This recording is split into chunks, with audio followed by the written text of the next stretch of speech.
Krali say yashaw. Assalamu alaikum wa rahmatullahi wa barakatuh. I am doing episode 7. I am recording it right now.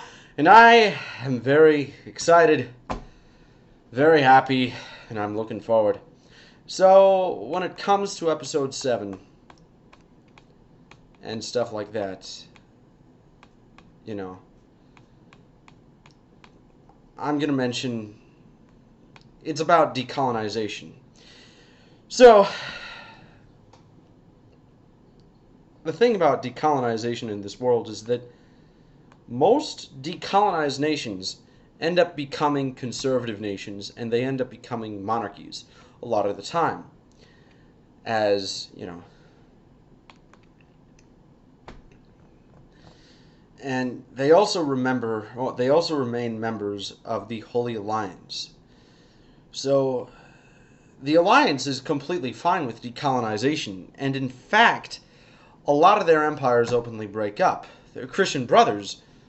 Who's to say that, say, the French Christians are superior to the Congolese Christians, for that matter?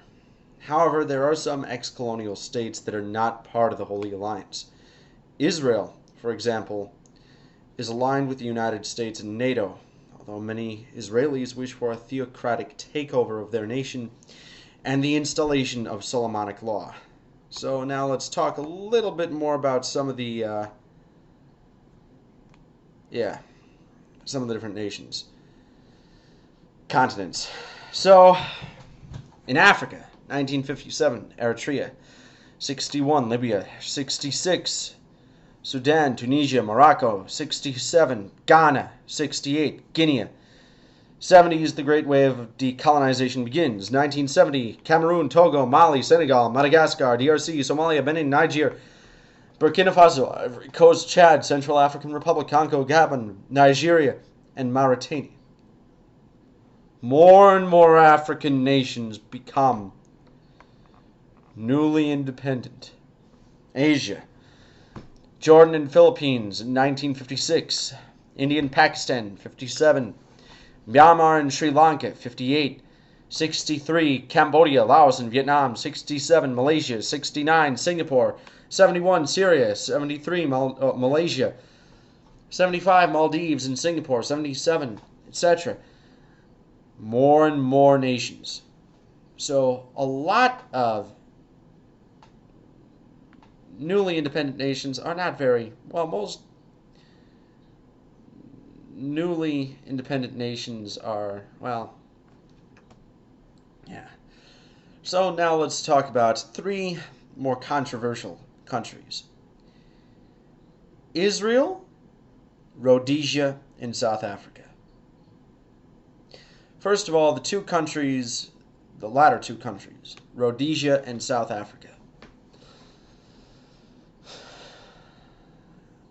They align Japan, but they have African rebels funded from America.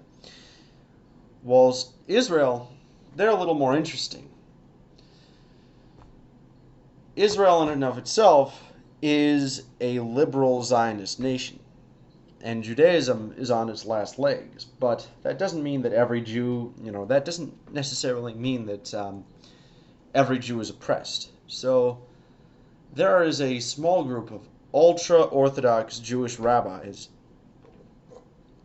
who believe in the installment of a Solomonic kingdom and halachic law. Let's add a little bit more to the conflict. So, for example, one of the first major conflicts between the United States and the Holy Alliance was in Congo, where the monarchist population revolted against the brutal pro-liberal dictatorship.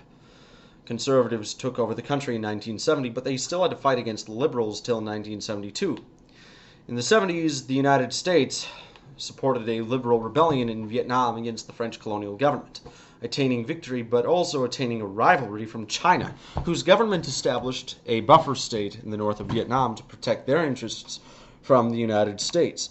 However, by 1975, the United States conquered all of Vietnam, ending the unpopular Chinese War. The Chinese government collapsed as Chiang Kai-shek died, and his unpopular involvement in Vietnam ends. After decades of division, China reunited under a strong monarchy.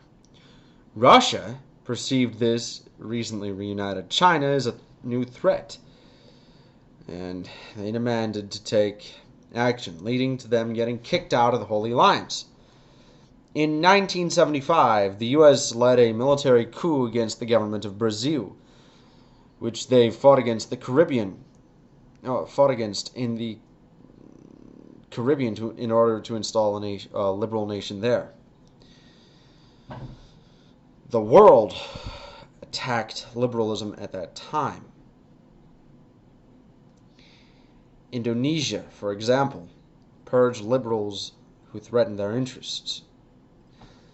Liberalism has gotten absolutely insane. For example, in 1979, the United States landed on the moon, putting the pride flag as a symbol of solidarity and inclusion. America's gone completely insane. So a little bit more added to the lore. 1981, Bangladesh declares independence from Pakistan, supported by India and the USA. The Holy Alliance supported Pakistan, but sadly they lost. In 83, we overthrew the government of Chile and Uruguay. The United States did. Same thing with Argentina in 86. In 85, the Angolan Civil War began as European-backed rebels fought against the American-backed government.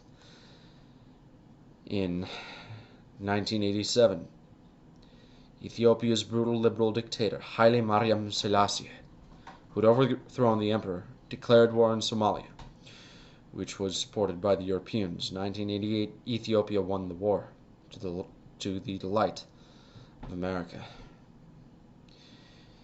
In 1990, the American-led African rebels eventually outnumbered and exhausted the Rhodesian government, which became Zimbabwe. 94. Nelson Mandela's successful liberal insurgency against South Africa prevailed at last, and white Africans began fleeing to Japan. The world has gone utterly mad.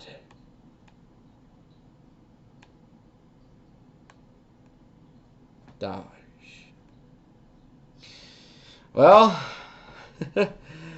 Micah will begin another episode, inshallah, very soon. So, I'm just completely looking forward to it. Krali Sayesha! And this is Julius Caesar getting stabbed by Brutus.